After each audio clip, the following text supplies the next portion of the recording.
Raghunathānvitam tam sajivam Sadavaitam Savadhutam Parijana Sahitam Krishna Chaitanya Devam Shri Radha Krishna Padan Saharana Lalita Shri Vishakhanvitanscha Nama Om Vishnu Padaya Krishna Prishnaya Bhutale Srimate Bhaktivedanta Swami Namine Namaste Saraswate Deve Gaurani Pracharine Nirvisesha Shunyavadi Pashatya Deshatarine Namo Mahavadanyaya Krishna Prema Pradayate Krishnaya Krishna Chaitanya Namine Kartashe Nama He Krishna Karuna Sindhu Dinabandho Jagatpate Gopesha Gopika Kanta Radha Kanta Namostute Tapta Kanchana Gaurangi Radhe Vrindavaneshwari Vrishabhanu Sute Devi Pranamami Hari Priye Vanchakalpatarobhyasya Kripa Sindhu Bhevacha Patitanam Bhavanebhyo Vaishnavebhyo Namo Namaha Jai Shri Krishna Chaitanya Prabhu Nityananda Shri Advaita Gadadhara Shivasadi Gaura Bhakta Vrinda Hare Krishna Krishna Krishna Hare Hare Rama Rama Rama Hare Hare Namostate Vyasa Vishala Buddhe Fullara Vindayata Patra Netre Yena Tvaya Bharata Taila Purnaha Prajvalito Jnanamaya Pradikaha Kapanna Parijataya Totra Vetraika Panaye Jnanamudraya Krishnaya Gita Amrita Duhe Namaha. Thank you so much for joining so early in the morning. And for those who are in India, we are continuing chapter 17, the divisions of faith. Today we'll complete this chapter. Yesterday we discussed about faith in goodness, passion, ignorance, different kinds of worship based on these different faiths, food on the basis of faith, sacrifice on the basis of faith. Now, two more topics are remaining in this chapter: austerity and charity. And then finally, the solution. Sometimes people do a big mistake. When I was teaching Gita Diploma course, I had to sometimes give disclaimers to people that don't judge this course or the knowledge given by Krishna just by hearing one chapter of Bhagavad-gita or hearing just 20 minutes of this video. You wait till the end. You wait till the end. Then you will know what is whole Bhagavad-gita. No? So sometimes what happens is in the 16th chapter, when you start talking about those demonic qualities, then people will get really scared. Oh my God, Bhagavad-gita is pointing out all this faults in me. So this is very depressing, frustrating. Today I realize I'm a demon. And then they miss the point that, okay, even if, let's say, you have some of those qualities, Krishna is not rejecting you in Bhagavad-gita. Krishna has a solution for you. Just wait till the end. No, wait till the end. Like similarly, in this chapter, though we discuss about everything in three modes and we understand that everything is contaminated by three modes, it doesn't mean that there is no hope to come out of it. For that, you have to wait till the end. No? But people, what they do is that without reading the whole book, just by reading some section of it, they judge the whole book. That's not a very healthy approach. It's not a very healthy approach. So here, though we understand that Tamaguna can contaminate your austerity, your sacrifice, Rajoguna can contaminate your austerity and sacrifice, and Satmaguna can also influence, but there is a solution out of it. That Krishna will tell in the end of this chapter. Okay. So now let's look at the section. Austerity in three modes. We'll recite the verses. There are 7 verses regarding this subject, austerity of three modes. Six verses, I think, 6 verses. So the types of austerity and then the modes in which austerity can be performed. Text 14. Deva Dvija Guru Pragya Pujanam Shauchamarjavam Brahmacharyam Ahimsa Cha Shariram Tapa Uchyate Anudvegakaram Vakyam Satyam Priyahitam Chayat Swadhyayabhyasanam Chaiva Vanmayam Tapa Uchyate Manah Prasada Saumyatvam Maunamatma Vinigraha Bhava Shansuddhi Eti Etat Tapomana Samuchyate Shraddhaya Paraya Taptam Tapastatri Vidham Narehi Afalakankshi Bhiryuktehi Satvikam Parichakshate Satkaramana Pujartham Tapodam Hena Chaivayat Kriyate Tat Iha Proktam Rajasam Chalam Adruvam Mula Grahane Natmano Yat Pidaya Kriyate Tapaha Parasyotsa Danartham Va Tattamasam Udahritam. Text number 14. Deva Dvija Guru Pragya Pujanam Saucham Arjavam Brahmacharyam Ahimsa Cha Shariram Tapochyate. So this verse talks about the austerity of body. Austerity can be performed using the body, using the mind, and using the speech. So first, austerity of body. 5 practices, 5 things one needs to do to be austere on bodily platform. What is first? Deva Dvija Guru Pragya Pujanam. Pujanam means offer respect. To whom? 4. Deva Dvija Guru Pragya. Offer respect to Devatas. That also includes the Supreme Lord, but in general, the godly beings. Then offer respects to Dvija. Dvija means those who are twice born, the Brahmanas in the society. Then Guru. Offer respects to your gurus. And Pragya, offer respects to those who are learned in the Vedas, the scriptures. Pujanam, you should offer them respect. Give them respect. That's austerity of body. Then Shaucham, cleanliness, keeping the body clean, keeping the house clean, the environment clean. Then next, after Saucham, Arjavam, simplicity. Then Brahmacharyam, celibacy, and Ahimsa, non-violence. So these 5 things are austerity of body. Interesting thing is, in body austerity also Krishna gives 5 practices. In austerity of speech also Krishna gives 5 practices. In austerity of mind also Krishna gives 5 practices. So easy for us to remember 5, 5, 5. So austerity of body. Now there is an order of respect. We have to give highest respect to devas,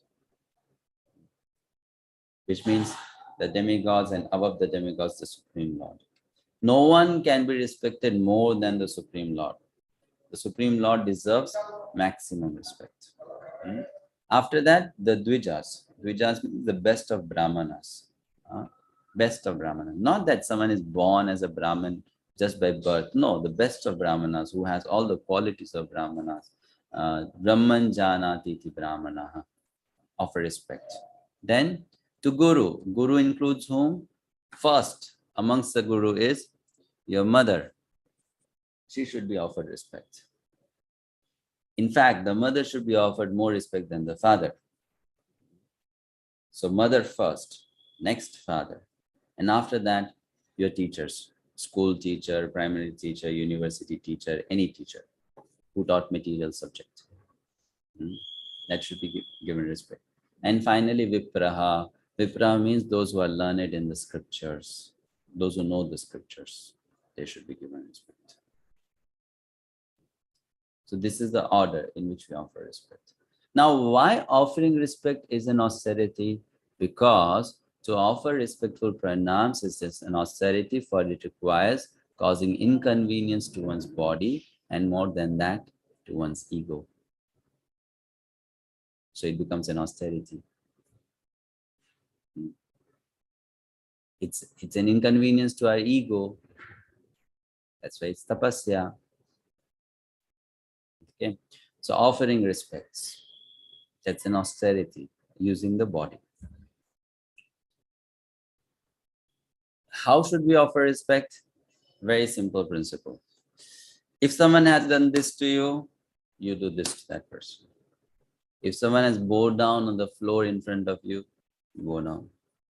If someone has touched your feet, touch that Vaishnava's feet. That's how you give respect. So in this way, we offer respect.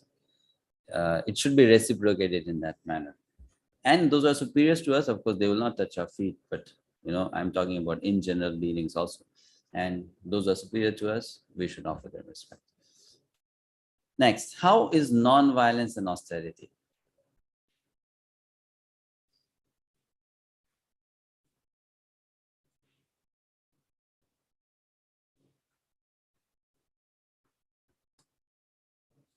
Surya Mataji. Hare Krishna, Prabhuji, Sadhana. Prabhuji, if we control our tongue and don't kill anyone, any animal for the taste of our tongue, it is austerity. But non-violence doesn't just mean not killing animals, right? Non-violence means a lot more. Yes, I read in the purports of Prabhupada that if you are not giving the knowledge of Krishna to anyone, you are also non-violating that person. So yeah. I think by showing from our attitude and our behavior that we are Krishna Bhakta, it is also austerity. Okay. What is generally the meaning of violence? What is the general meaning of the word violence? I mean, how can someone commit a violence? Not exploiting. Very good. Not hurting others. Very good. You see, generally what happens, why it is said in the body only don't be violent, why it has come in the body aspect. Krishna doesn't talk about non-violence in speech. It doesn't talk about non-violence in mind. It talks about non-violence using the body.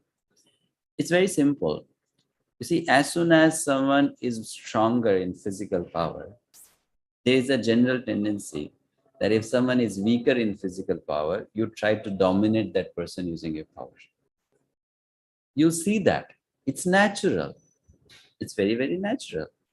No? Like, give you an example. Of course, this is you can say it's just a simple joke. Let's say in a train, if people are traveling.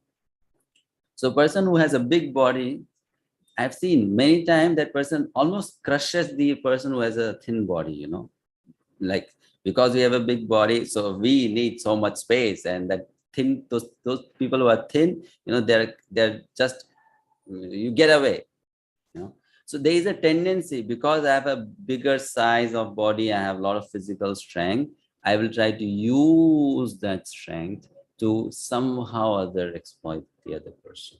It may be very subtle also.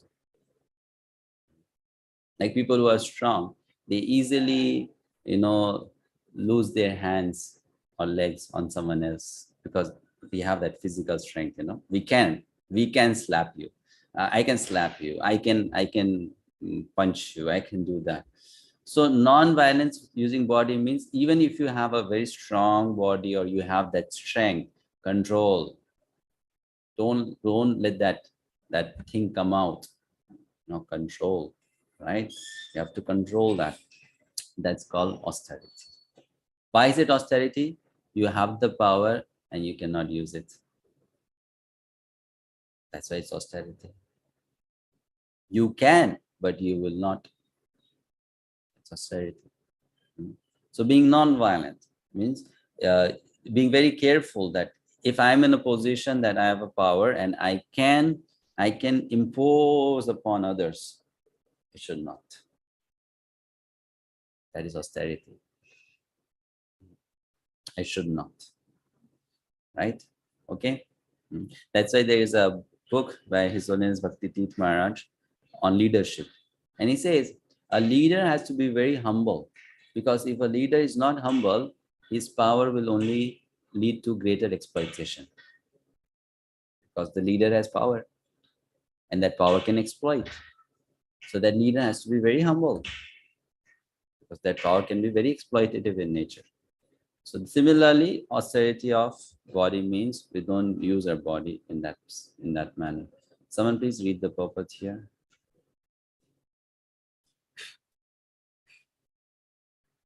Yeah.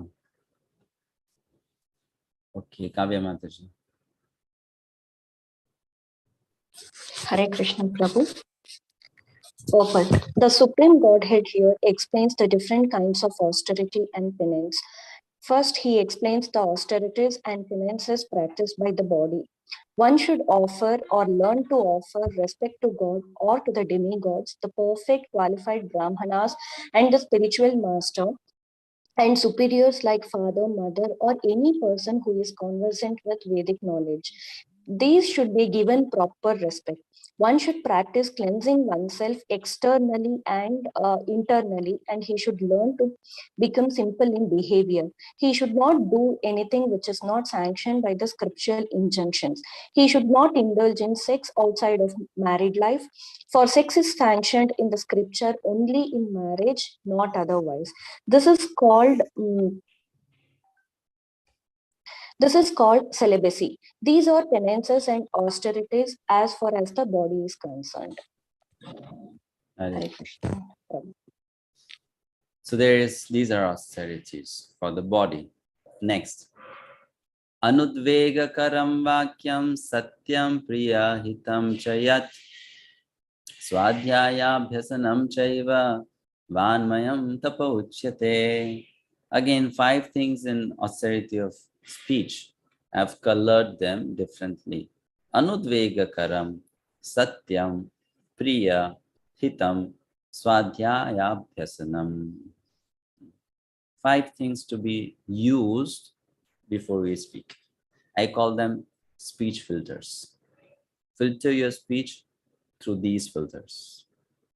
You know, if the speech, the words that you're going to talk they all have a green signal using these filters, then you speak. Otherwise, you don't speak. So don't speak that thing. So what are those things? Anudvegakaram. Our speech should not unnecessarily agitate people. Unnecessarily agitate them. Make them angry, you know. No, we should not speak in that manner, which will agitate them. Next, we should not do what? We should only speak when our speech is truthful. Means what we are speaking is the right thing, not a false lie, something like that. Be truthful, speak truthful words. Truthful words now doesn't mean that you have to go everywhere and just keep on telling the truthful words. It should be pleasant to hear. It should be pleasant to hear, and it should also be beneficial to me. Sometimes some people, they are very proud that we speak the truth anywhere and everywhere, but it's not required.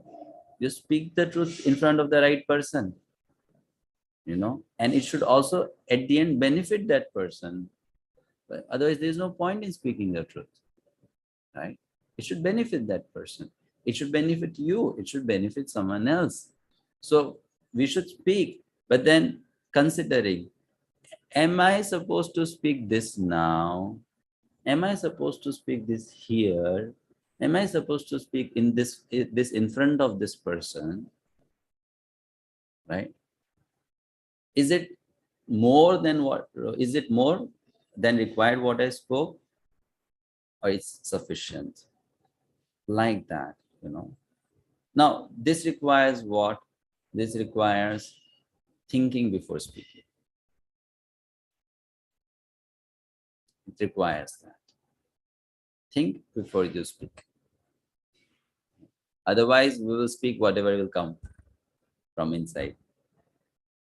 Then it's very difficult to take it back. In WhatsApp, you can unsend the message. But that option is not there in real life. Once you speak, finish. You know. So we think before we speak, and we think using these parameters. truthful, pleasant, beneficial. That's the most important. It should be beneficial. It should benefit you. Then there's a point talking about it. Otherwise, no point. Then it's useless, waste of time. And finally, it should be based on the knowledge of the scriptures. Swadhyaya Dasanam. Then that speech is called the right speech. Austerity of speech. And this is such an important quality in today's time, because today's time people have so less control on what they talk, what they say. Anyone speaks on anything in front of anyone. Something which people have really gone far away from the right culture. The speech has become very loose these days, very loose. Not having proper etiquettes, not knowing what words to be used, right? So, like for example, I'll give you an example. Recently, I'm starting a new batch of Bhakti Sastri in April. So I posted a poster on Facebook. So then one of the persons, he sent me a message. Is it bona fide to charge fees for courses? Do you think Srila Prabhupada approved it? Then the next question was, why should someone who is a brahmachari take fees for any of the courses? So then I sent that person a letter of Srila Prabhupada where he mentioned that we should charge fees for the courses. And then second thing, I said, okay, now your second question is why a brahmachari should charge fee for the courses. So I said, yes, there should be a problem if that brahmachari is using that money to make a new house for himself, to buy a new car for himself, right? If misusing that money. But if that money is going into temple for Krishna Seva, then what's the problem? What's the harm? Now, then I told that person, there's nothing wrong in asking this question, but don't you think your words are a bit judgmental? So you could have asked the same question using some different words also. Like you could have said, Prabhu, I'm sorry, I have never come across a reference where Srila Prabhupada mentioned that our courses should be charged. So can you please share some reference? It's not that I want to offend you, I'm not judging you, but just I need it for my clarification. If someone in future asks me, I would like to show that reference to that person. Same thing, but could have been spoken in a different manner. Same thing, right? Same thing.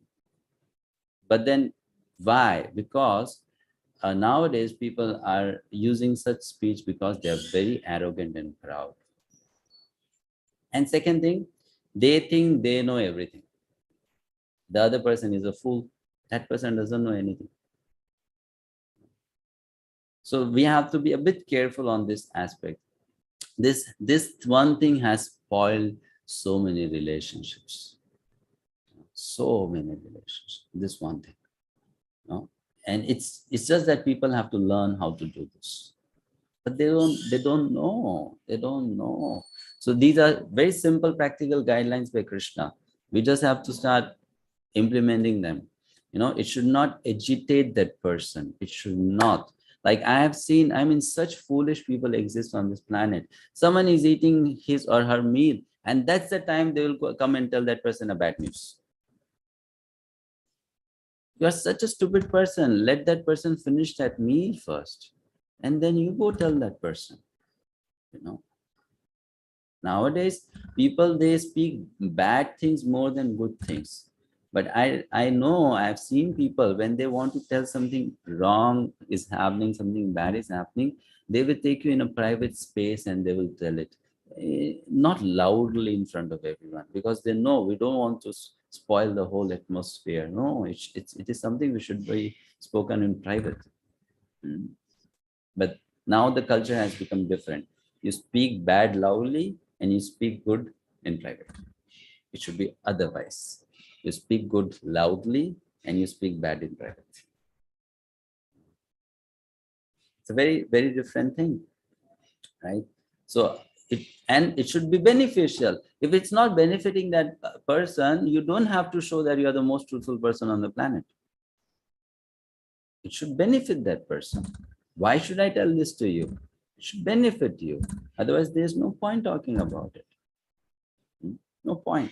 So we'll see that I've written an essay, a reflection on Vidura's dealings with Pandavas and Dhritarashtra. I can share that on the WhatsApp group, where Vidura is perfectly following all these principles. When he had to speak to Dhritarashtra, he spoke in a certain way. When he had to speak to Yudhishthira Maharaj, he spoke in a different way. Exactly following all these principles given by Lord Krishna. That how our speech should be, in front of whom. In front of whom. It's very, very essential. Very, very important. Okay, let's read the purport.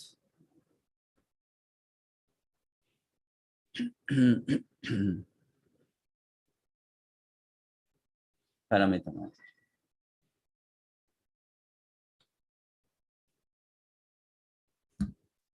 Hare Krishna Prabhuji, Dandavat Pranam. One should not speak in such a way as to agitate the minds of others.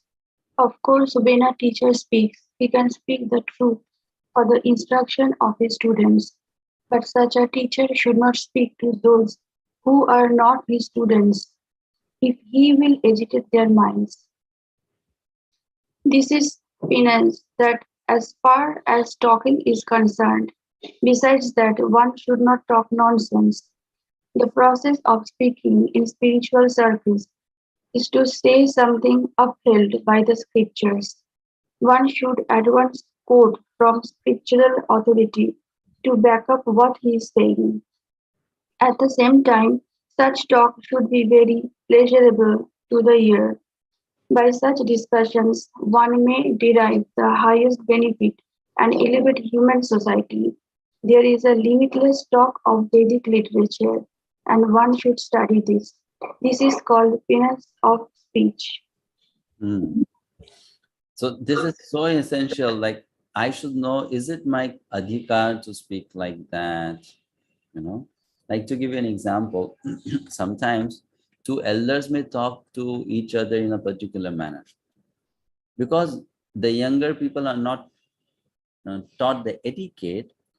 Then they start copying the elderly people. Because my father speaks to this person like this, I am also qualified to speak to this person in the same manner. No, you are not. Your father can, you cannot. Because your father has a certain relationship. Your father is of certain age. You are not. But people do that. And most of you are parents, you have kids. So you have to educate your child that I can maybe speak to your dad in this way, or I can maybe speak to your mom in this way. But my dear son or daughter, you can't. Maybe I can talk like this about my brother or my sister, but you can't. And if they do, you have to catch their tongue. No, you cannot speak like this. Parents have to do that. When parents don't do that, then their children become very, immature in what they speak. Then they speak anything about anyone. So this has to be corrected when the younger ones do this mistake. That know your qualification, know your adhikar. You cannot talk like that. You don't have the right to speak like that. These people need to understand. Like, for example, I'll just tell you, I'm giving practical examples so that it's easy to relate with, like there's a devotee who was serving with me. So very, very young to me, just new to our society, and I gave that devotee some service. Then another devotee also came, also very young, also very new, and he also wanted some service. I also gave him some service. So because I'm quite elder to them, so when I speak like an elder brother, little firm, sometimes also a little instructive, because you are younger, so you have to learn to obey. So this person who has been with me for a few months, he started thinking, okay, if Prabhuji is going to talk like that, so I can also talk like that to this new boy. Immaturity. You cannot, because you don't have that adhikar. So it's very important for people to know, like, what adhikar do I have? Can I speak like this? I cannot. No, it's very essential that is my dharma allowing me to speak in this manner. That person's dharma is a different thing, but my dharma, my qualification, is it sufficient to speak in this manner? So this is so essential. Again, as preachers, I'll tell you something. Like, you are all doing Bhakti Shastri in future, you may also preach, you may spread the message of Krishna consciousness. Srila Prabhupada, he criticized many people. But you know, he could, because he was Srila Prabhupada, a pure devotee of Krishna sent by Krishna from Golok Vrindavan. No? So for him, everyone who was lower than his standard was to be corrected, because he has that such high and pure standard, right? But that doesn't mean, okay, now we also can speak like Srila Prabhupada. Let us go and criticize every single person on the planet. Cannot. No adhikar. Like, I'll tell you one example. Srila Prabhupada, sometimes he would also speak very strongly about the sadhus living in Vrindavan, because he had personally seen their life. Not everyone who is in Vrindavan lives a very pure life. There are many who don't also. So Srila Prabhupada would speak about them, that they should change, they should correct themselves. This is not what Vrindavan is meant for. Vrindavan is meant for pure service to Krishna Bhagavan. So some person heard these lectures, and then that person also started saying, everyone in Vrindavan is a boga sadhu. No one is genuine there. So one sannyasi from ISKCON, who has lived in Vrindavan for so many years, so he said, you have come from the gutter of Mumbai. You have no qualification to criticize sadhu of Vrindavan. You have come from the gutter of Mumbai. You should not forget where you are coming from. Don't think you have become Srila Prabhupada and you can speak like Srila Prabhupada. So this is why this happens, because we forget who we are. We forget. Right? That's very essential. And second thing, it's mentioned in the purport. Don't give instructions to people who are not your disciples, who do not see you as your guru, as their guru. This again, a big problem happens. People who develop knowledge, then they become, everywhere I go, I have to show that, yes, I know, I'm right, you are wrong. I have to tell that person. I know one person, of course, I won't take name, very good friend of mine. His biggest problem is that anywhere he will go, even if he doesn't know a person, he will start giving advices. This is wrong, cannot do this. That is wrong, cannot do this. So I once told him, it's fine, you have a very good mood of helping out people, but you should also first of all think, does this person respect me as his guru? Does this person see me as his guru? Does this person have that perspective towards me, outlook towards me? If yes, then I can. If not, then I have no adhikar, no qualification, no adhikar.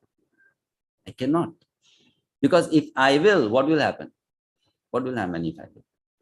Think about it. If you, what will happen?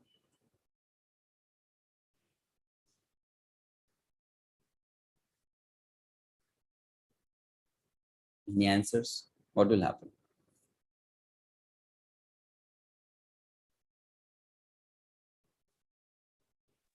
Prabhuji, Hare Krishna Prabhuji.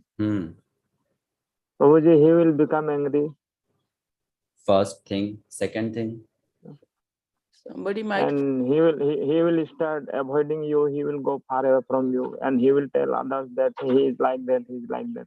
Okay, what else? It's waste of time investing on them. Okay, what else? He may lose faith in that teaching itself. What else? Might insult you. Yes. What else? What else may happen? So even he can fight you. Fight. Okay. Yeah.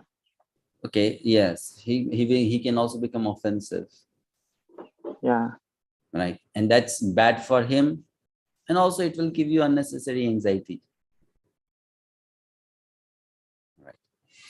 So that's why it is said, you may know the truth, but speak it in front of the right person. No.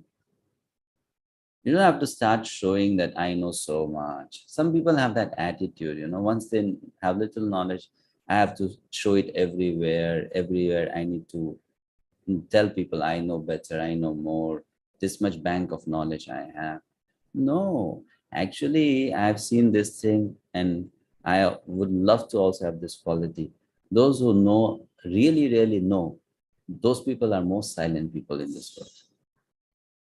They only talk when required. They're very silent. But when they speak, then this person knows. Then because they speak from the core of their heart, from their wisdom, from their experience. They know. They actually know. So these are the qualities very important to be developed in austerity of speech. Very helpful, very practical, Krishna is saying. Lesson. Gossip or useless talk is sense gratification.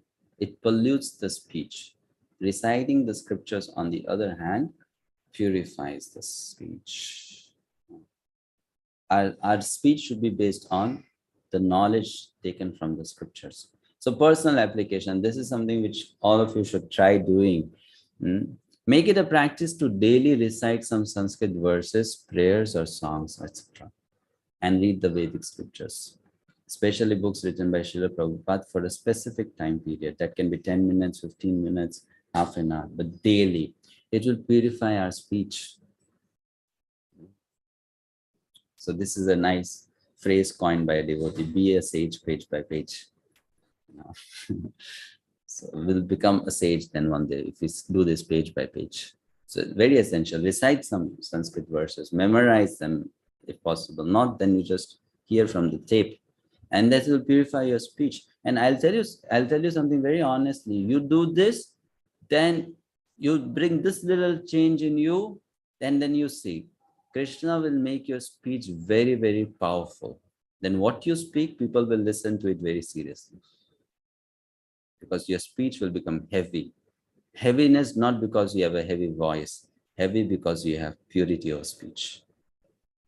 Then when you say, then those words will hit the hearts of people.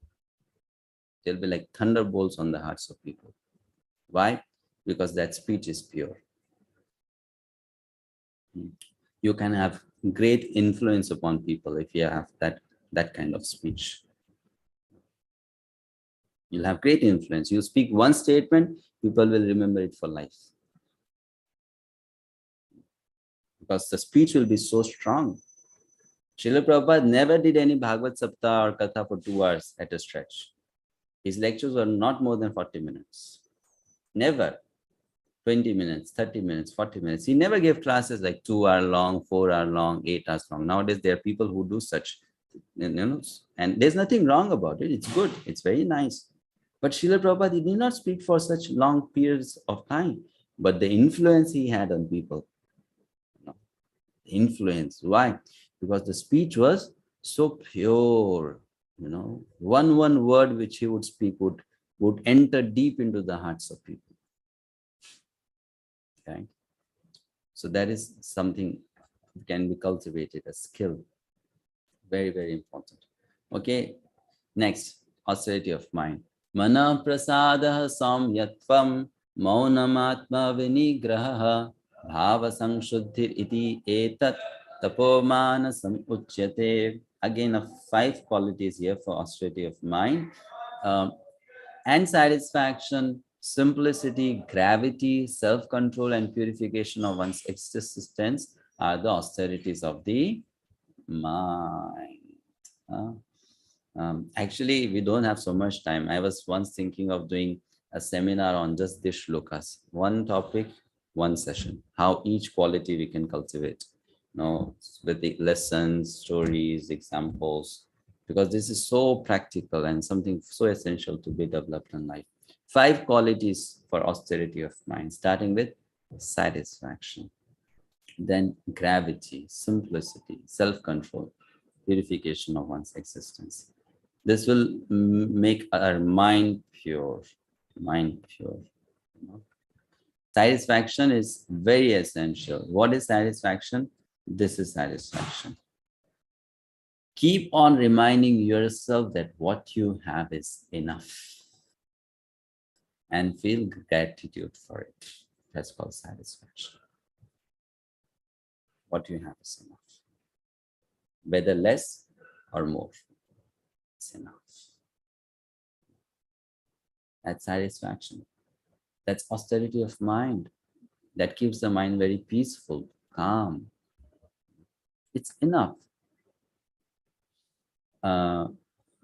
Gravity. Why gravity is mentioned?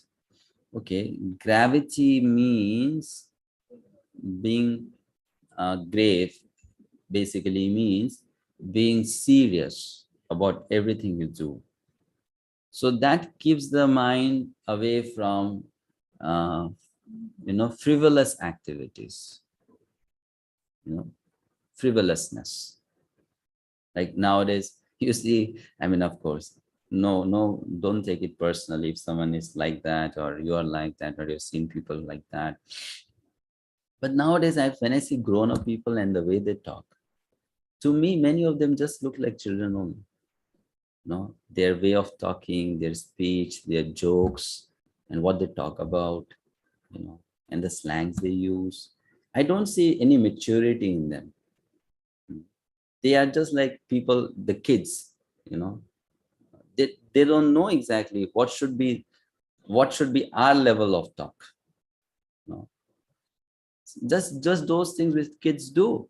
So that's not gravity. As we grow in age, we should also grow in our mind.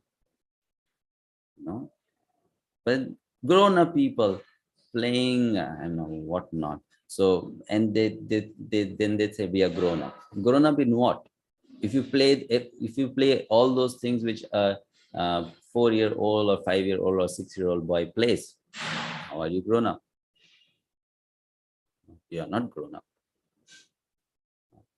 So frivolous activities, not childish activities. Frivolous. Gravity is needed. Seriousness. Life is a serious business. Life is a serious business. It's not a joke. Of course, you should be happy. That's a different thing. But life is a serious business. It's not a joke. It's not a prank. It's not something which has to be just enjoyed. No, it's an opportunity for doing something which is very important. What is that? To become free from this material existence. It's such an opportunity. It's a serious business. It's not a joke. But then that's again not there. This quality is not there in many people. They are childish. It's good to be innocent like a child, but it's not good to be childish. So that is gravity, being grave, serious. Serious. Okay, then now austerity in different modes.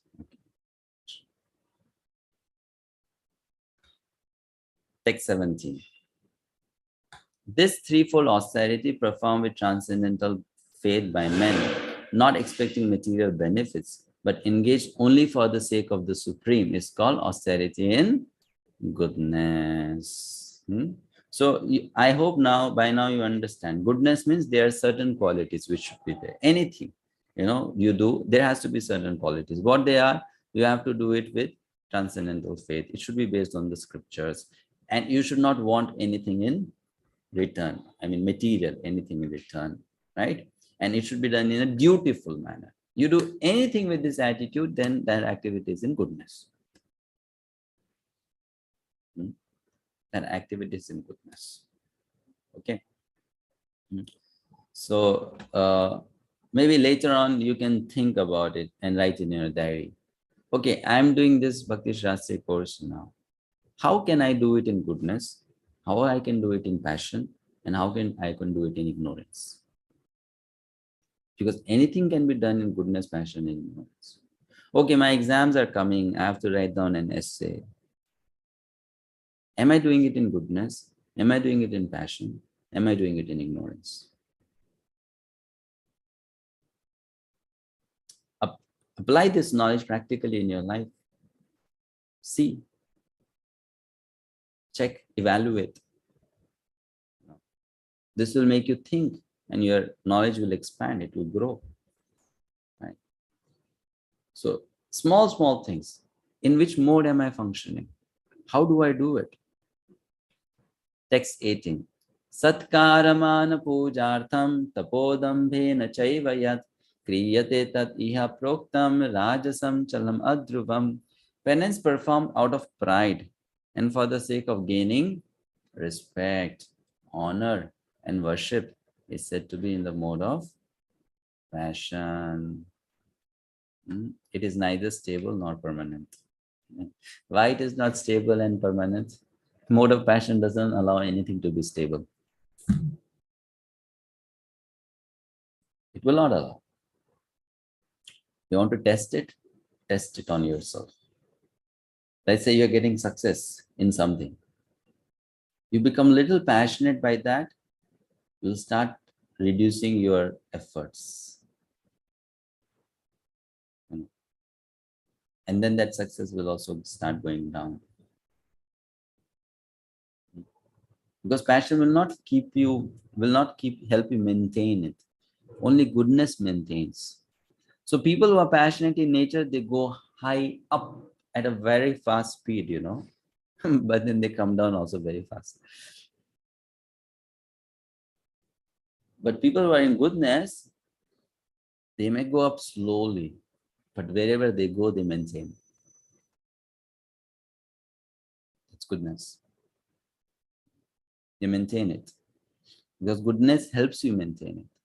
Because you are dutiful in nature. You will continue to do what is required to be done. And passion means, no, that dutifulness is not there. So you stop doing what you are required to do. And once you stop doing what you're required to do, you begin to fall. Right? You begin to fall. Like giving an example again. Let's say someone is a upcoming singer. This is not so very popular. Maybe one stage show here, that stage show there, 200 people attended, 400 people attended. Now this person has become very famous. Now he's going for a stage show where 1 lakh people have come to watch his or her performance.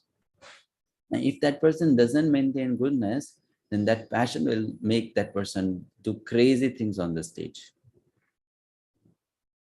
Because that excitement he will not be able to hold. Oh, so many people have come to see me. Now I've become so great. And this will spoil that person's performance.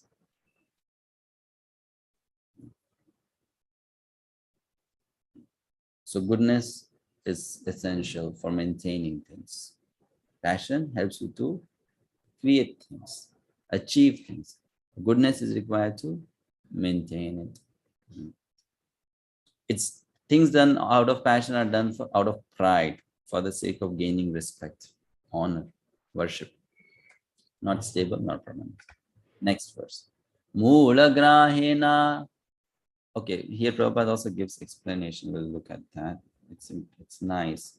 Basically, it says satkara. Satkar means satkar. So satkar means to earn appreciation from others. Mana means to receive respect from others. Like they may stand up when you come. And puja artham means accepting worship from others.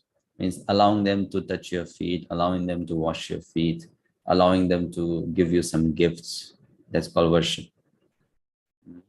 So people who do austerity for this sake, the austerity is called austerity out of passion. Fine. And chalam is just temporary, it is adruvam, it is uncertain. Did I tell you the story about Srila Gaur Das Babaji Maharaj? No. I did not? No. Okay. So Srila Gaur Kishore Das Babaji Maharaj was a very, very renounced sadhu. I mean, really, really renounced. He was the guru of Srila Bhaktisiddhanta Saraswati Thakur. So he was so renounced. I mean, people cannot copy that, imitate that, that he would live on the bank of the Ganges. And when he would feel hungry, he'll not go for begging alms. You know what he will do? He would be sitting on the bank of the Ganges. He'll put his hand in the river just next to the, I mean, on the bank, there is the ground touching the water. So that soil would be little wet. So he would take that soil and put in the mouth. That would be his food. He was so renounced, that this is my food. So people really then, respected him, honored him, worshipped him. This is real sadhu, genuine sadhu, so detached from material life, and whole day would chant the holy names. Whole day would chant the holy names. Sometimes people would disturb him, because when you become great saint, then people stand in a queue, long queue. Ashirvad Babaji, give me some blessings. I want this, I want that, give me blessings. So people disturb you. So then Gaur Kishore Das Babaji thought, there is one place where they will not come and disturb me, and that is toilet. So he would sometimes hide himself in the toilet and then sit there and chant the holy names. So this was his love for the holy names, that give me some time, let me chant. So one day, one big businessman from Kolkata, he came to know this sadhu is living in Navadvip and he's becoming so popular.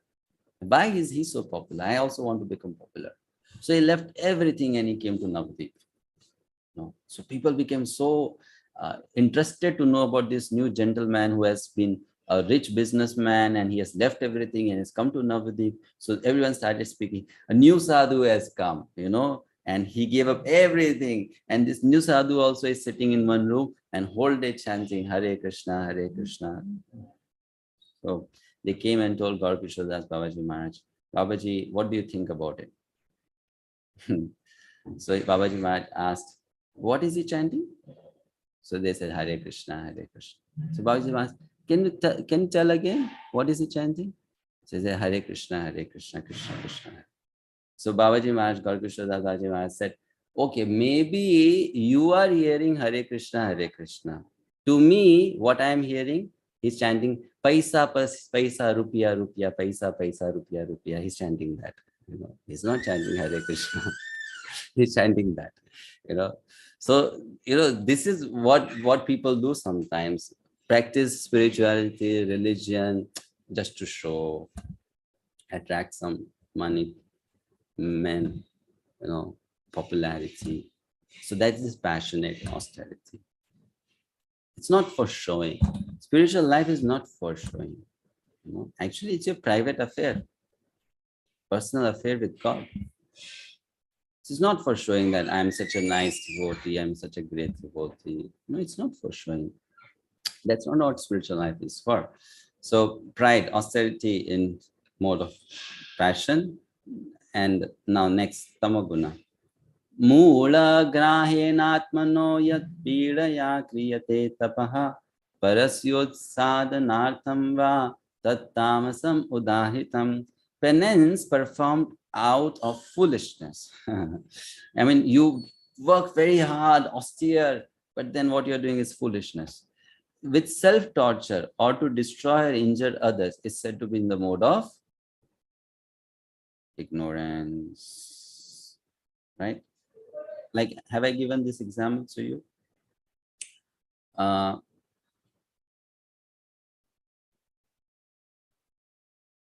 Like some people are there. They will not wear slippers. Whether they are walking in Delhi or Mumbai, we are sadhus, we should not wear slippers. So this is not really austerity. This is foolishness. No. If you are in Vrindavan, don't wear slippers. Why? Because that's a holy land. So don't wear slippers. That's fine, because Krishna has walked on that land. It's a holy land. But when you are in city like Mumbai or Delhi, which has such a hot tar road, and so much of garbage on it, So many dirty things lying on, Indian roads, how they are in some of the cities. And you are walking with barefoot on that. That's not austerity. You are making yourself unclean. So such kind of stupid things, foolishness it is. Like, I'll give you another example. No comments, but I observe this. Like, they are Jain sadhus, you have heard of Jain sadhus. They are very austere people, very, very austere people. But then what kind of austerity they will do? We don't travel in cars. We walk. Sadhu should walk, or sadhu should not use a car. Very good. No problem. That is nice. You don't use car, you walk. But when they get old, then they will use wheelchair. And then how interesting it is. You see, if you go in a car, how many people will be there with you? One driver. You need just one person's help, no, to drive you from one place to another place. Now when they get old, they go from one city to another city in a wheelchair, and then 2 cars go in front of them and 2 cars go behind them. And then they call this is austerity. This is not austerity, this is foolishness. You could have done the same work using 1 car, save petrol, save people's time, right? And now, yes, you are doing nice tamasha, we are so austere, you go in a wheelchair. That also not wheelchair pushed by man, it's an electronic wheelchair, using remote control. So then you use that wheelchair, and then 2 cars in front of you, 2 cars behind you to give you protection. And then you say this is austerity. This is foolishness. It's not austerity. Right? So austerity means it should be done with proper understanding. What will I get? What's the goal? What's the purpose? Another example. Let's say you have to walk 5 kilometers. And you are walking 5 kilometers because you don't have money to pay the conveyance. So you will walk. Now someone comes in a let's say bike or car, and that person says, I'll drop you. I'm anyway going that direction. I'm not going to another direction. I'm going same direction. You'll not make me use more fuel, no more petrol consumption. I'm going in same direction. I'll help you reach there. So in that case, saying, no, I'm very austere. I'll walk only. Again, that is foolishness. It is not austerity. It's not austerity. That is foolishness. Because now be practical. Use the car, reach before time, use that time to do something worthwhile. No, if you have a need to walk, then you walk. That's fine. But then if there is no such need, then just to show that I am very austere person, no. Right? No. That is foolishness. So austerity should not be done like that. That's ignorance. Austerity done out of foolishness. Okay? With self-torture or to destroy or injure others. It's said to be in the mode of ignorance. The problem with this world is that, and after reading Bhagavad-gita, I realized you can get attached to any damn thing in this world. That's the biggest problem of this world. I mean, people can get attached to anything.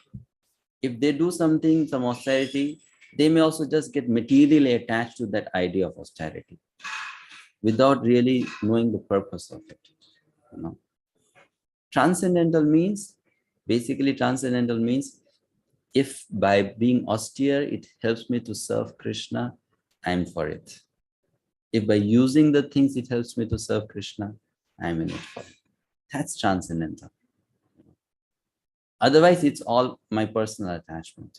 And Srila Prabhupada was like that. He's a perfect example. One thing I want to tell you, all of you, before your Bhakti Shastri completes, I'm going to send you a link to a book. Buy it and read it. It's an abridged version of the biography of Srila Prabhupada. Very important for us to know about the person whose book we are studying, right? Who has commented on the book. And you read his life, and all these qualities which we are discussing, he perfectly embodied all those qualities. Perfectly embodied all those qualities. When there was a need to travel in Rolls-Royce car, he traveled.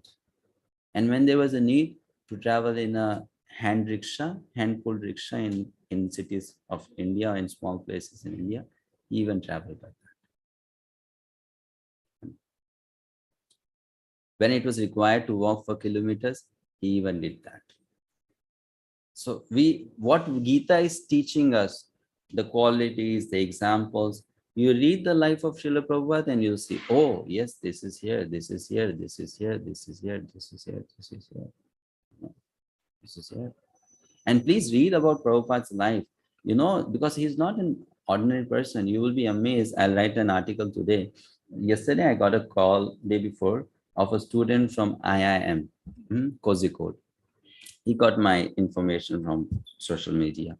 So he wanted to interview me on the life of Srila Prabhupada. And 3 people interviewed me on his life. And I was so amazed. These people are not devotees. They have just heard about ISKCON and some things here and there. And they are from IIM. It's a business institute, management institute, one of the best in India, right? So they are doing study on personalities and institutions. And they have chosen Srila Prabhupada as a topic of research, as their project, their annual project. So they also read certain things about Srila Prabhupada. And these people, they are unbiased. They are just business students. And they're amazed with the qualities that Prabhupada has shown while making ISKCON and then managing ISKCON. And you know what their questions were? How can the business organizations learn from Srila Prabhupada's management? This was their question. So people like this are appreciating the work of Srila Prabhupada. So we should also take out some time to read about his life and his activities, It's very important. That's my favorite reading habit. I have read around 40 books on the lives of Srila Prabhupada. And few are remaining. If I do that, I have read everything about Srila Prabhupada's life. And I'll tell you something more interesting. I did this research. Something inspired me, so I went to Google and tried to get some statistics. The greatest number of books written about any person in this world, of course, we are not talking about Bhagavan, but any person who has come as a human is Jesus Christ first. After Jesus Christ, the second greatest number of books written about a person by those who met that person is Abraham Lincoln. Okay. And with little, research, I came to realize, it may be wrong, it may be one up or one down. The third greatest person about whom people who have met him, seen him, learned from him, and written about him is Srila Prabhupada. Around 45 to 50 books have been written about his life. It makes the library. Like, let's say people have written about Gandhiji, but who? Someone has never met Gandhiji, has just heard about him, read about him in some history book, and they have written. But these are people who have met Srila Prabhupada, have been with them, has seen him and written about it. So that great Srila Prabhupada is actually so great personality. So when we read these verses, it may appear to us, oh, this is too much. Who can be like this? He was like this. He had all these qualities, wonderful qualities. So I'll send you. No, I don't have soft copy. I generally have hard copies, or I have Kindle version. I don't have PDFs. Kindle, Kindle comes. I have that. So PDFs I don't have. But anyway, you can start reading with one book and then go to others. So this is, you'll come to learn about Gita's teachings, personal application, examples. Okay, give you a break. Meet you after 2 minutes. Hare Krishna.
Hare Krishna. Next section. Okay. Now, the greatest austerity, and this suits Srila Prabhupada the most, the greatest austerity is to always desire others' good. Only a completely pure-hearted soul, a non-envious soul, can perform this austerity. To always want good for the other person. Only a very pure-hearted person can do that, who does not have any envy towards anyone. So that person is the most austere person. That's the biggest austerity. No greater austerity than this austerity. Now, charity. Again, a very practical topic. Datavyamiti yaddanam diyate anupakarine deshe kale cha patre cha taddanam satvikam smritam yattu pratyupakaratham phalam uddishya va punaha diyate cha pariklishtam taddanam rajasam smritam adesha kale yaddanam apatrebhyascha diyate asatkritam avagyatam tattamasam udahritam. So charity and goodness. Datavyam iti yaddanam. Datavyam iti yaddanam. Before we discuss that, let's go to this little small discussion. What is the difference between dan and daya?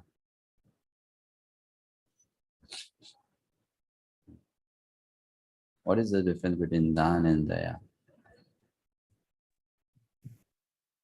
Prabhuji, Hare Krishna Prabhuji, Daan could be to help somebody in his present situation. And Daya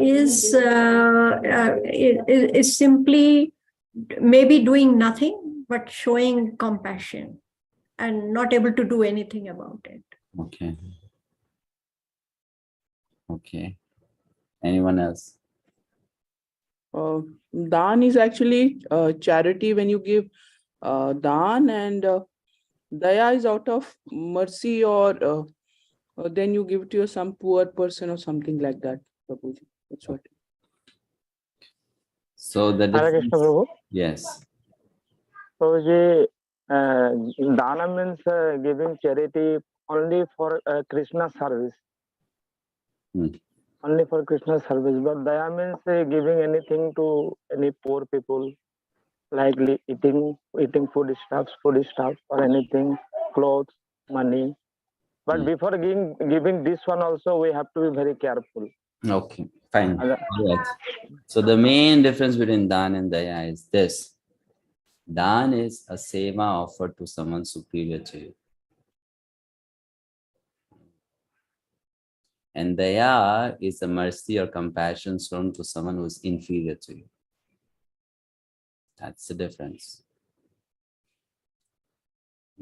So if you're giving money to Krishna, that's called Dan. That's not Daya. If you're giving money to a spiritual master, to Brahmana, to a Vaishnava, that is Dan, not Daya. That is seva offered to someone superior. You know? And who is that person? That person can protect you and your Dan by that person's learning and austerity. Actually, Dan is never given to someone who needs your Dan. The best Dan is that which you give to that person who doesn't need your Dan. Does Bhagavan need our Dan? No. Then why do we give him Dan? See, that's why the English statement, help the needy, doesn't suit in our understanding. Help the needy? Is God needy? God is not needy. So you don't help the needy, you know, I mean, in that sense, you are not helping God. That's called Dan. And helping the needy is called Daya. So charity does not mean Daya, charity means Dan. The word, the translation for charity is proper is Dan, not Daya. Daya is not called charity. Daya is called mercy, compassion. Okay. So Dan, which is given to a superior person who can protect us by his or her learning and austerity, gives spiritual benefit. And Daya, if it is not done to the person who is spiritually inclined or spiritually involved, it only gives material benefit. If you are dayalu towards someone, someone will be dayalu towards you. You feed people food, people will give you food. You feed people food, don't think you will get Krishna. Feed food to people, sometimes when you need, you will get food. That's the science. That's how the laws are made. So by Daya, what comes back is material. Of course, if that Daya is done towards one who is a devotee, then it's a different thing. Then it will be also considered a seva. But then if it is just done like that, then it only gives you material thing. So it doesn't mean that we should not be dayalu. No, we should be very kind. It's very important. But then with the right understanding. And Dan is given to someone superior. Fine. So datavyam iti yad danam. That's the definition of Dan. Datavyam. It is my duty to give. That's called Dan. Not that, oh, this person needs my help, let me give. That's not Dan. It is my duty to give. That is Dan. That is Dan. It should be given with that conviction. I have to give. I must give. That's done.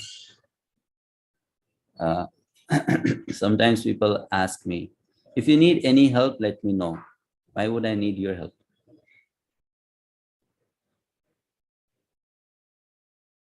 If you want to give, you give.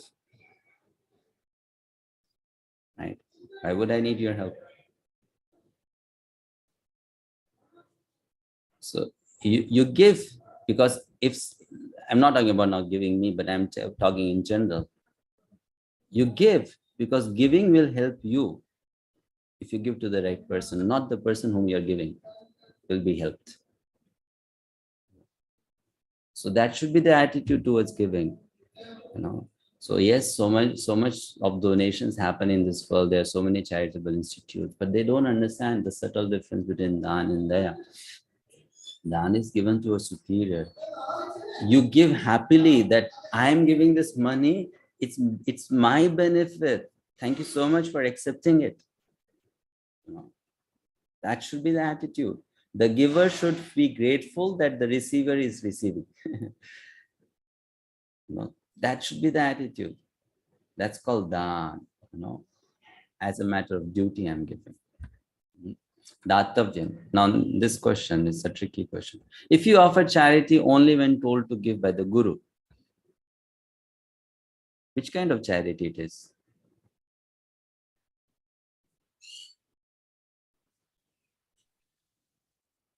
The Guru is telling you, so you're doing it as an instruction of the Guru. Which charity it is? Rajasic? Yes, it's Rajasic. So Ekalavya's charity was Rajasic, not Sattvic. Not Sattvic. He was asked, he gave. Then he gave. But Prabhuji, is Eklavya's charity was extraordinary, and because Guru asked for his thumb, and he gave on the asking there is of no, Guru, there is nothing extraordinary about it. From material sentiments, it appears extraordinary. Okay. There's nothing extraordinary about it. For us, oh, how can someone give a thumb? Because for us, cutting anything, if you ask someone, people like us, you cut your nail and also give this. No, such a long nail, how can I cut this and give? It looks such a nice, it's like there are many women, you may tell them, and some men also, very long nail, can you cut this? No, for 2 years, I have struggled to maintain, this much long nail. How can I cut and give this? So for people like them, if thumb will be a big thing, to give. Right?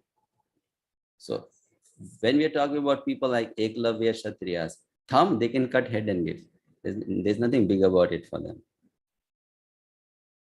Now, if you want to know what is Ekalavya's situation, then here's Bhaktisiddhanta Thakur's commentary on Ekalavya's case. So he does not applaud Ekalavya's charity. There was nothing devotional in it. From mundane perspective, yes, it was a big thing. But from spiritual perspective, nah. Yes, I have Hare Krishna, Prabhuji. This thing many times. Prabhuji, can I ask you? Let's complete, then we'll do. Take questions. Let's complete this section. All right. So this is the Rajasic charity, because only when one is told, one feels the need to give. It's not being given voluntarily. What is the real attitude? It should be give happily with respect and grateful attitude to a qualified person, considering it to be one's own good fortune to be able to give. That's goodness. That's goodness. Okay. The giver should feel indebted towards the receiver, that the receiver accepted it. Because giving one's hard-earned money, which is earned by honest means, purifies that money and makes us free from some of our debt that we have towards society, humanity. It frees us. Now, just think about it. If someone is helping you to get relieved of your debt, if someone is helping you to get relieved of your debt. So who is helping and who is being helped?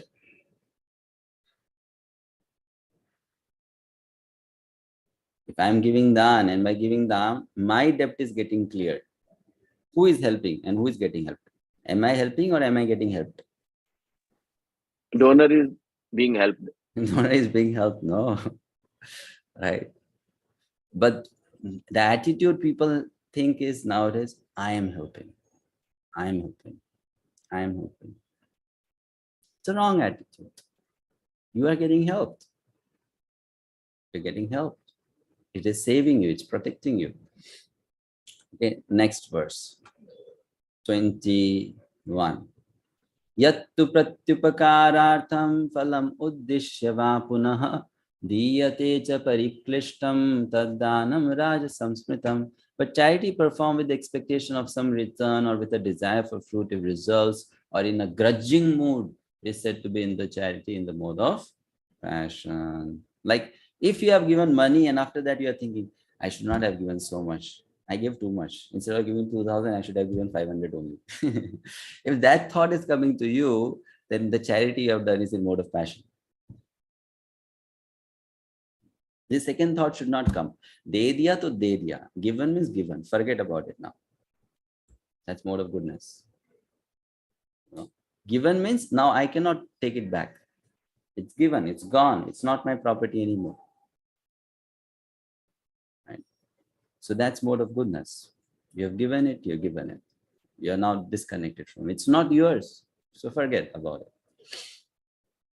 Okay. So that is goodness. This is passion. It should be done in this manner. Next. Adesha kale yaddanam apatrebhyascha diyate asatkritam avagyatam tattamasam udahritam. And charity performed at an impure place at an improper time to unworthy persons or without proper attention and respect. It's like someone is asking money and then without looking at that person, okay, take this 500 rupee note. Sometimes people do that with beggars, that, okay, take this. In fact, even they will not put the money in their hands. They will just like throw like this. Take. So that is charity in ignorance. You should give charity with respect. Properly. Put the money in the hand of that person. That's charity. It should be given to that person. People, they will come and throw money in front of people. Take. That's not real. That's not the right way of doing it. You give it in the hand of that person. Please accept it. Being respectful. That's its charity. Otherwise, if it's done with disrespectful attitude, it's in mode of ignorance. Okay. Now, after hearing all of this, we may think, my God, even doing good is not good. What to do then? If you do bad, that's bad. If you do good, that is also bad. Both ways remain stuck in this material world. No way to get out. So what to do then? What is the hope for rescue, for coming out? Doesn't seem like that, isn't it? Seems like hopeless. Because how good we can be, some bad will be there. So that is a genuine concern, right? So Krishna now gives the solution. He says, chant Om Tat Sat. It purifies the activities. If you are not, if Om Tat Sat doesn't suit, chant Hare Krishna. Chant Jai Shri Ram. Chant any name of Bhagavan. It purifies what you do. It purifies what you do. Which means what? Whether you are in ignorance, whether you are in passion, whether you are in goodness. By chanting names of God, our activities become purified. This is the hope. This is the hope. That whatever we may be, but by chanting, our activities will get purified. That's the hope. So Krishna is giving that very easy solution. It doesn't take much time. So these are the topics discussed in verses 723 Om Tat Sat, 24 Om, 25 Tat, 26, 27 Sat, 28 Asat. So these topics are covered in these verses. Om Tat Sat iti nirdesho brahmanastri smritaha brahmanastena vedasha yagyasha vihita pura. Translation. From the beginning of creation, the three words Om Tat Sat were used to indicate the supreme absolute truth. These three symbolic representations were used by Brahmana. Symbolic representations. Symbolic why? Symbolic because the Brahmanas who are not Vaishnavas, they refer to God in an abstract manner because they don't really always know the name of God. So they refer to the God in an abstract manner. So when God is referred to in an abstract manner using sound, that sound is called Mayapur.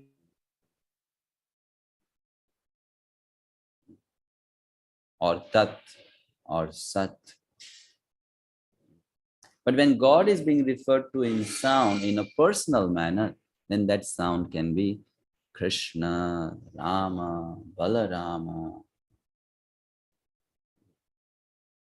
So they would refer to God in symbolic representations while chanting the hymns of the Vedas and during sacrifices for the satisfaction of the Supreme. So when they're chanting mantra and offering ablution in the fire, Om 𝗪𝗵𝗵𝗫 Namaha. If they say 𝗪𝗵𝗵𝗫 Namaha, people will say, where did the sacrifice go? So they'll add Om to it. It went to that Ganesh. Which Ganesh? That Ganesh. Which Ganesh? Ganesh who is the demigod? No. Ganapati who is living in Vaikuntha, from whom Ganesh of this earth planet, not this earth planet, this universe, has borrowed the name Ganesh. That Vishnu in Vaikuntha who is known as Ganesh or Ganapati. To that, Om 𝗪𝗵𝗵𝗫 Namaha, like that.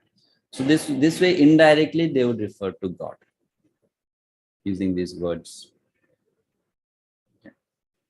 So Krishna is saying, by just chanting these words, before we do something, after we do something, during the middle of what we do, then that chanting purifies our activities, whatever it may be. Next verse. Tasmad, please mute yourself. Tasmadom iti udahritya yagyadana tapah kriyaha pravartante vidhanoktaha satatam brahmavarinam. Therefore, transcendentalists undertaking performances of sacrifice, charity, and penance in accordance with scriptural regulations begin always with Om to attain the Supreme. Tad iti anabhisandhaya phalam yagya tapa kriya dana kriyasha vividhaha kriyante moksha kankshibhihi. Without desiring fruitive results, one should perform various kinds of sacrifice, penance, and charity with the word tat. That the purpose of such transcendental activities is to get free from material entanglement. Sadbhave sadhu bhave cha sad iti etat prayuchyate prashaste karmani tatha sat-shabda partha yuchyate yagye tapasi dane cha sthiti sat iti uchochyate karma chaiva tadarthiyam sat iti eva bhidiyate. The absolute truth is the objective of devotional service, and it is indicated by the word sat.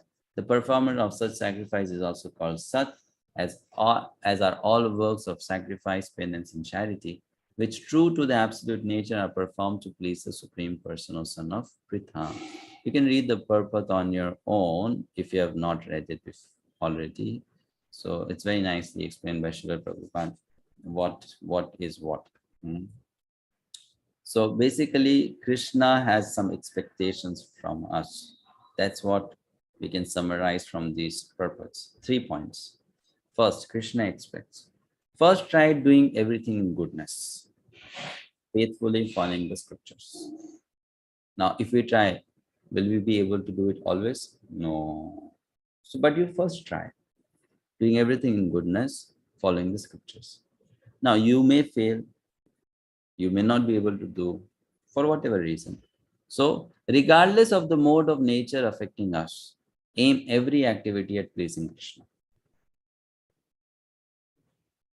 And third, first purify those activities and make them more auspicious by accompanying with the chanting of the Lord's names. Hare Krishna, Krishna Krishna, Hare Hare, Hare Rama, Rama Rama, Hare. Purify that activity by chanting God's names.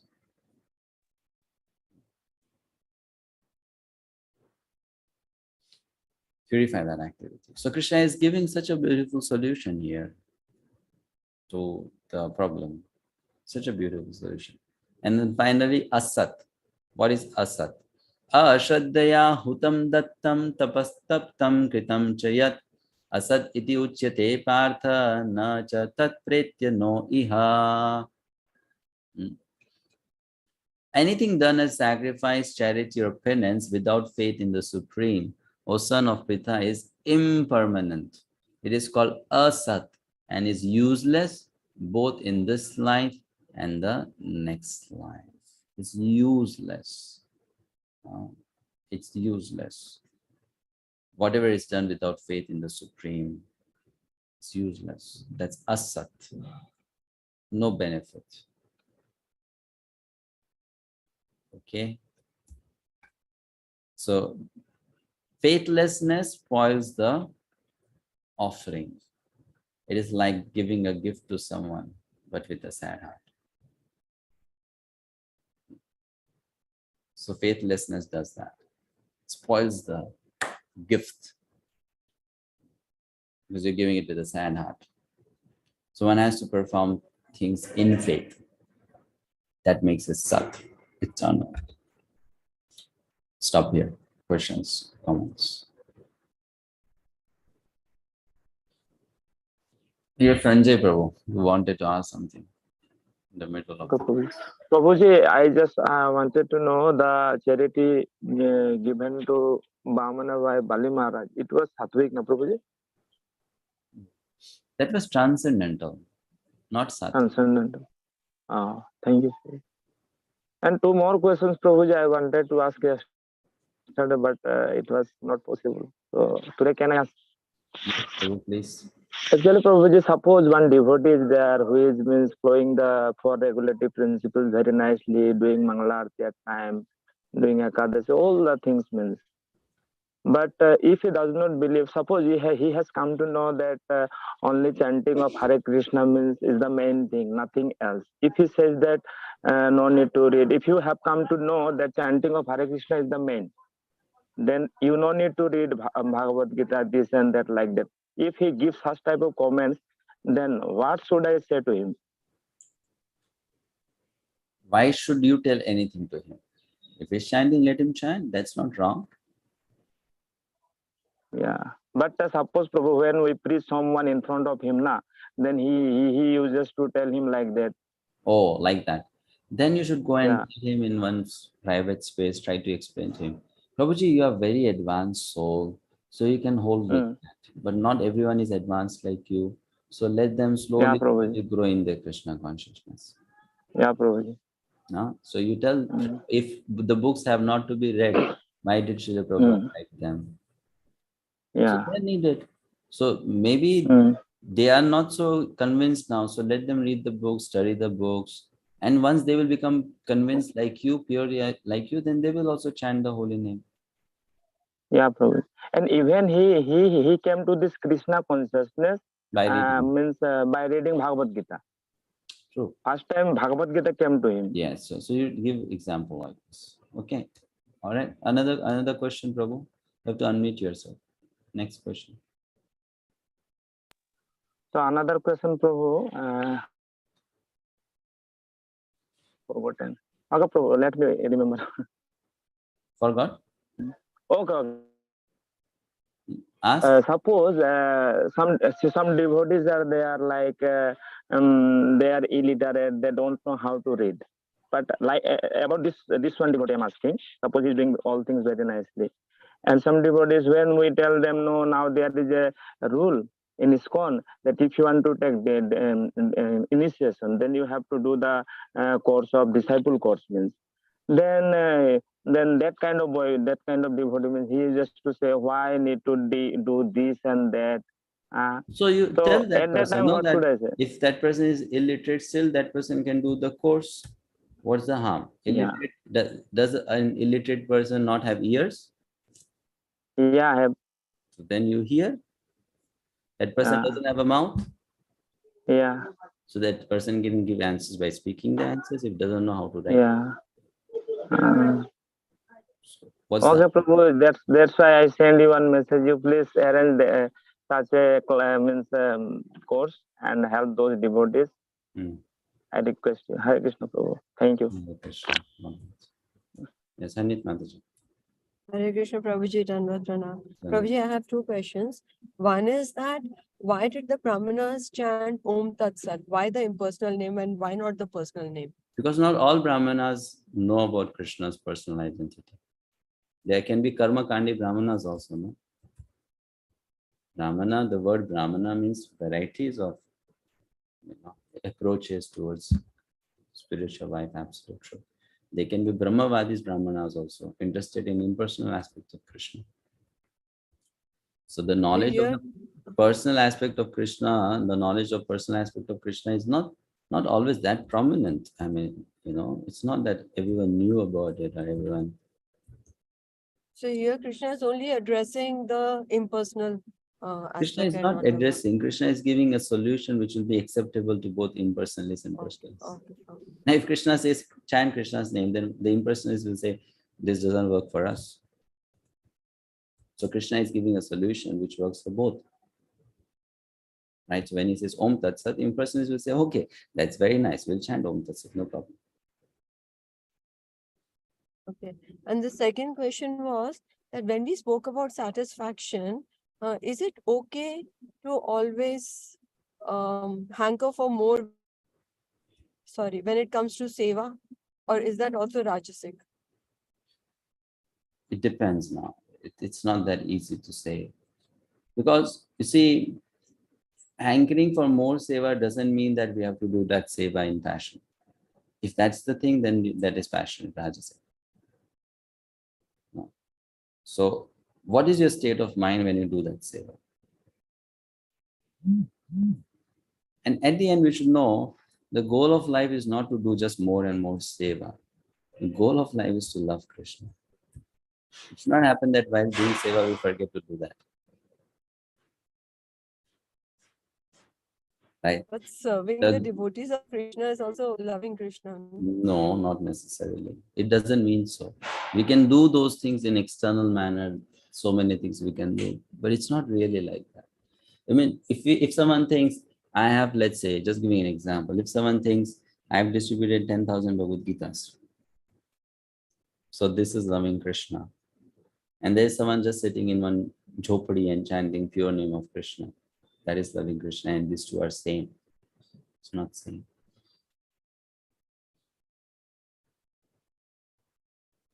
Someone who is chanting, sitting in a jhopadi and chanting pure name of Krishna, Krishna appreciates that more, even if someone has distributed 10,000 Bhagavad-gitas. So that's the goal. Now we cannot come to that goal in 2 days. So we have to go through the means to get to that goal. So that's nice. Having more seva means less time for Maya. Then it's very nice. That should be the goal, no? Why more seva? More seva means less time for Maya. So to protect me from Maya, I want to do seva. But then that doesn't mean it means that actually that love is more. Externally, it may look so.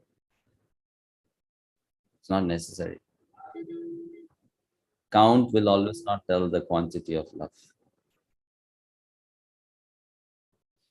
And if done in the right mood? That's the point, no? How can one say it's done in the right mood? How will you judge? That right mood will come in time. When it is done without expectation, and when the vision of your guru becomes your mission. That's fine, that's okay. But still, you see, we should know one thing. Again, I would tell this. We should not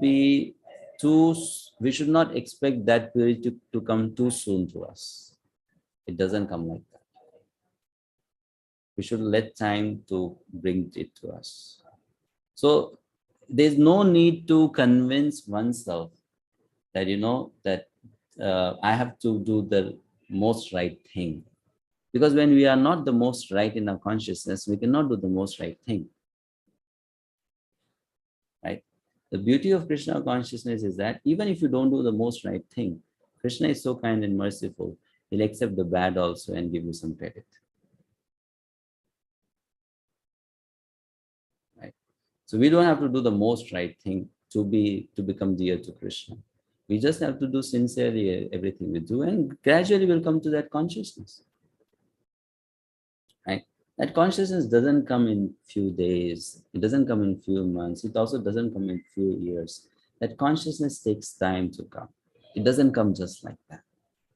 So why should I then want to be there today or tomorrow in 2 days? Let me be there when the time comes. Let me just do what I'm supposed to do in the best way possible.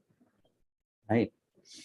So we should just, it is needed. Now, this is what you're talking, this has become a big problem with the people of modern times. They have a syndrome. What is that syndrome? Being a perfectionist. I want to be perfect. That syndrome they have. But that syndrome has its problem. What is that problem? That syndrome doesn't allow you to be truly humble. So you may be perfectionist, but that perfection doesn't attract Krishna's attention. That's the problem. That doesn't attract Krishna's attention. So then it becomes a big problem. So we have to come out of that mode. And it's not a problem of one person, it's a problem of the time. People have become like that. That's not healthy for spiritual life, for bhakti. So we have to make some shift in our thinking, in our approach. Okay, and that has to be done. That has to be done by everyone who are in present times in Kali Yuga. Okay, Kavya Mataji. Hare Krishna Prabhu. I have one question. If we do or if we help someone in a sattvic manner and without expectations, and in turn, if we get any harm from such persons, what should be our attitude towards them? That is then your karma, past karma, just accept it. Okay. Thank you, Prabhuji. Because it doesn't mean you did good, so you had a past of doing good only. There might be some other past also, right? So that may also come up. So correct. So we did good, and then we have to, okay, this is my past. Okay, next question, please. Usha Mataji. Actually, Ashok Prabhuji. Hare Krishna Prabhuji. This sacrifice, austerity and charity, when we do in 3 modes, how as a matter of reaction of our efforts in these 3 things, they enhance or reduce our spiritual advancement? Which one? You said charity? Charity, austerity, all the 3, we do it in 3 modes. As a matter of our efforts and consequent reaction to it, how they increase or reduce our spiritual advancement. If it is done by along with the chanting of Om Tat Sat, then Hare Krishna, then you do it in any mode, it will help you in spiritual development. Oh, okay. Yes, that makes sense. Okay. Means we have the bhava of Krishna, that we are doing it for Krishna. All the 3 things when we do, keeping in mind. Now, if you are doing it for Krishna, then you may be the most tamasic person. That's okay. Correct. But because you are doing it for the right reason, which is for Krishna, Krishna will help you or take care of that. Yes. Sometimes we do charity in the temple thinking that my name in the close circle will be there. Sometimes we do austerity and people do seva, just those seva which the devotees will be knowing that it is visible. Background, they don't go. So such kind of attitudes, that is why my nation was, how do they affect our spiritual advancement? It will. I You give got money, the answer. You give money to Krishna, let's say, and even if this is a person has an inclination, I give this money and I should get some recognition, I should get some appreciation or whatever. Still, because he has given to Krishna, he will get purified slowly. Correct. Right? He will get purified. Do not, Correct. do not be considered, Okay. Yes, yes. you know, a wrong activity. But then, if I have this ability to come above that consciousness, then it's better, no? Correct. It is always better to do the things in goodness. Correct. Okay. Thank you, Prabhuji. Got it. Usha Mataji. Hare Krishna, Prabhuji, Dandavat Pranam. My question is partly answered in the sense, suppose you show daya to people who are lower than you financially, but you want to safeguard that the money is not misused for any other cause, just like Krishna's cause. So generally, we do tell them that this money does not belong to us or to me, and it should be used for Krishna's work, or don't misuse in drinking and smoking and all. And whenever I give, I chant as Hare Krishna. So is that sufficient, Prabhuji, or anything other self-guard? Yeah, that's okay. No problem. That's Okay. fine. Thank you. Thank you, Prabhuji. Hare Krishna. Anita Mataji. Hare Krishna, Prabhuji, Dandavat Pranam.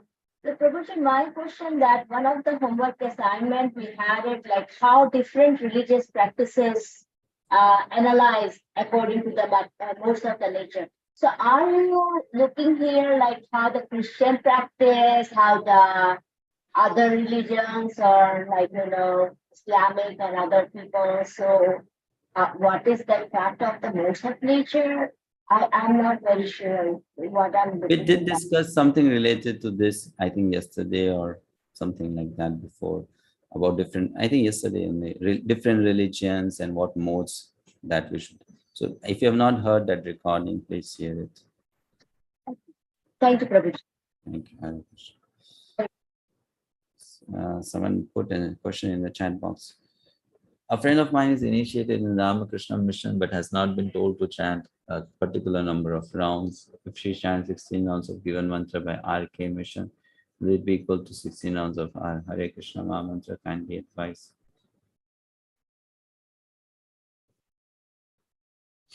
Will it be equal to R? R means whose? Means you mean to say ISKCON's. So let me tell you something. Your chanting of Hare Krishna 16 rounds is not equal to my chanting of Hare Krishna 16 rounds, which is not equal to someone else chanting of Hare Krishna 16 rounds. It is the same Maha Mantra, but your chanting is not as same as my chanting. My chanting is not same as someone else chanting. Because with that chanting, your consciousness gets added, my consciousness gets added, that person's consciousness gets added. It cannot be the same. How can it be the same? And to give you an example, same recipe, same ingredients, same instrument. You cook, I cook, someone else cook. Will it be the same? So it cannot be the same. How can it be the same? Not the same. So if it is not the same within the same institute, how can it be same when you're talking about two different institutes? It's not. All right, thank you so much. See you next week from Sri Mayapur Dham. It's our chapter 18, the last Have a chapter. safe journey, Prabhuji. Have a safe journey and kindly offer our obeisances also there. Okay. Cumulatively or individually? If you have to do individually, then I have to add a Cumulatively lot for of everyone. Cumulatively. Thank you, Okay, Prabhu. definitely. Thank you Thank so you much. so much. Hare And Krishna. have a safe journey. Hare Krishna, Prabhu.